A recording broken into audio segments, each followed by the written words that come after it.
Hello, everyone. Welcome to another How and Why. I know it's been a while since I've done one of these, and I just thought, you know, we'll get another one out for you so you can know a little bit about the backstory of one of my songs. I decided today I would do Night in New Orleans. That's one of the singles from my first solo album called The Distance, and it's about a trip I took to New Orleans when I was needing to get somewhere different. I was kind of in a writer's funk, and I just needed to have a different experience away from what I was used to. So I went there, and the trip kind of went in wild directions, and I had a great time. When I got home, I wrote about the parts of it that I could remember, um, and I wanted to do tribute to the great city that helped me and helped me feel better about myself and my career.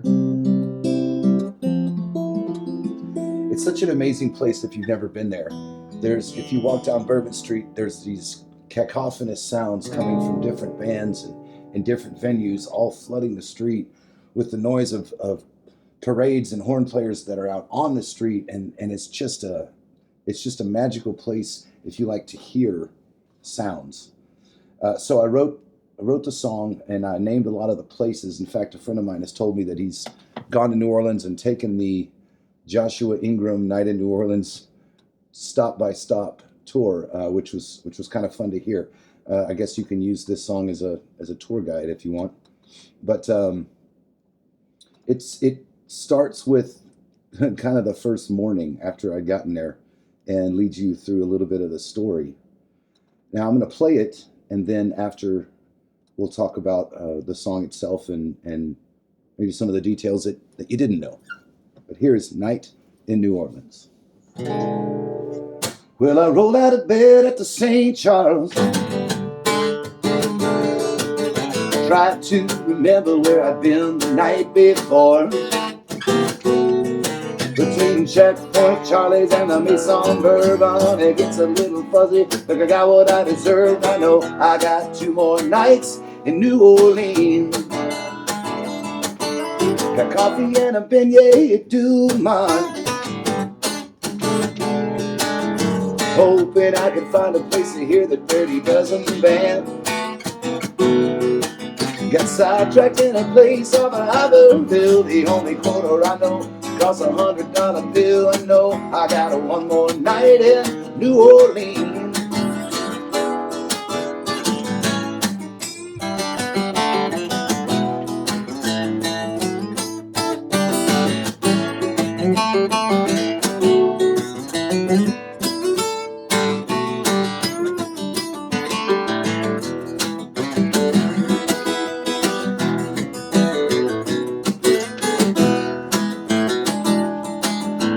Woke up again in a strange place.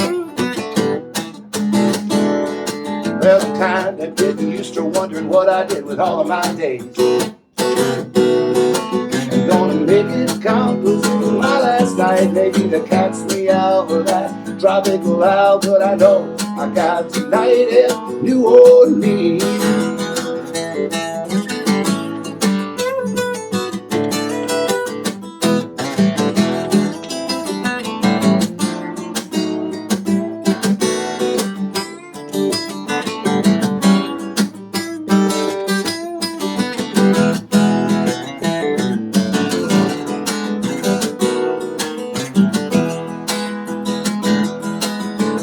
Burning to the airport at 6 a.m. Caught a ride from a waitress who says she loves her Texas men. The man at the desk said I missed my flight. Hell, I guess I'll have to stick around another night. Now I got 1 more night in New Orleans, gal.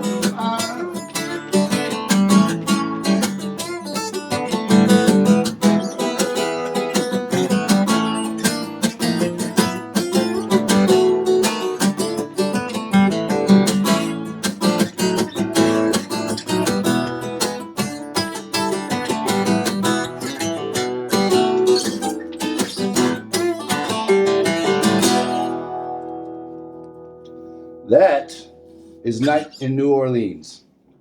And most of this of the song is, like I said, names and places and people and stuff that happened.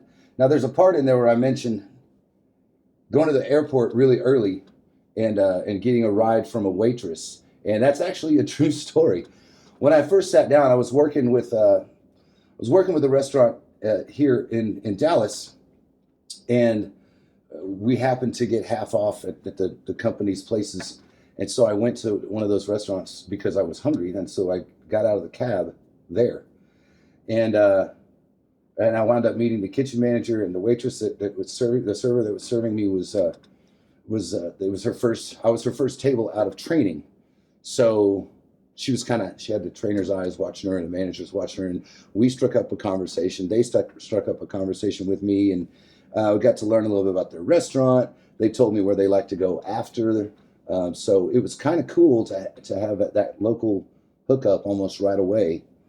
And so the entire time that I'm going around doing these things, I'm with these people, and I'm like, all right, which the lunch people would get off and I go out with them, the dinner people would get off and I go out with them. And they were kind of like my personal tour guides through New Orleans. And I got to see a lot of it that you might not see if you're just a tourist by yourself. And so that was quite a bit of fun. Now, the way the song opens on the recording, you hear a beer being opened in the microphone. And that's because I was trying to capture as much of the sound of New Orleans as I could. And obviously, the drinking is a big part of it. I had a friend of mine named John. He worked at a bar in Fort Worth that I played a lot, and I just decided he had to be the guy to bring a beer into the studio and open it in front of the microphone. And then at the end, you can hear a lot of people standing around and clinking bottles, and we tried to set it up like, and try to make it sound like it was in one of those classic bars on Bourbon Street, and try to make it feel like we were all having a good time, and we were. But there are some things said in that exchange there at the end that is not always clear and easy to understand, but I remember them. And my friend Eric said a couple of things that are hilarious to me, and if you listen really closely, you might be able to hear it. Either way, that was the fun part that we did. The other thing I was trying to accomplish with the song is that sound of walking down Bourbon Street and hearing all the different bands playing all the different songs that don't go together, but somehow when you're there, they do. It's that wonderful cacophony.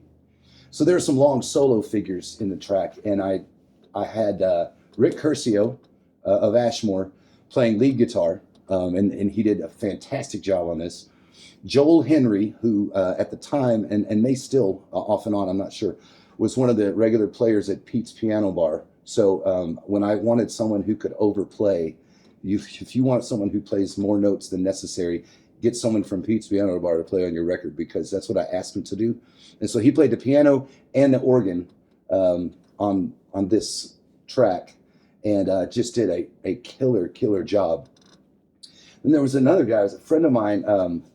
Her mom was dating this guy that was a great musician. He drove a limo, I think, for a living, but he played harmonica. I know what you're thinking. Nobody plays harmonica in a way that anyone wants to listen to. But this guy was outstanding. And he just said, yeah, I'll come in and play. And I said, how much, man? And he's like, oh, I just want to play on the record, man. You don't have to pay me for anything. And I couldn't believe how cool that was of him to offer that. And so he played all the harmonica solos on there. And what's interesting is you'll hear them kind of fading in and out and going one from another, but that's not the way we do it. We didn't get everybody in the room and say, all right, you've got these 12 bars, you've got these 12 bars, you've got these 12 bars. No, what I did is I brought them in, each one individually, without being able to hear anything the other ones played. And I said, play every solo like the whole thing is yours. And so that's what each one of them did. And then Bart Rose, the producer, and Bart Rose from Fort Worth Sound, by the way, we sat there and we picked the coolest parts of each one, and then just faded and ducked the ones out when we weren't or didn't want to have it, because that allowed us sometimes to put two solos on top of each other, which gave it that New Orleans walking down the middle of Bourbon Street feel. So that was a whole lot of fun to put together. I think what Rick Curcio said about it, he's like, man, that is the best band that has never played together, which I thought was really funny. So I appreciate you listening to this story about Night in New Orleans off my album, The Distance.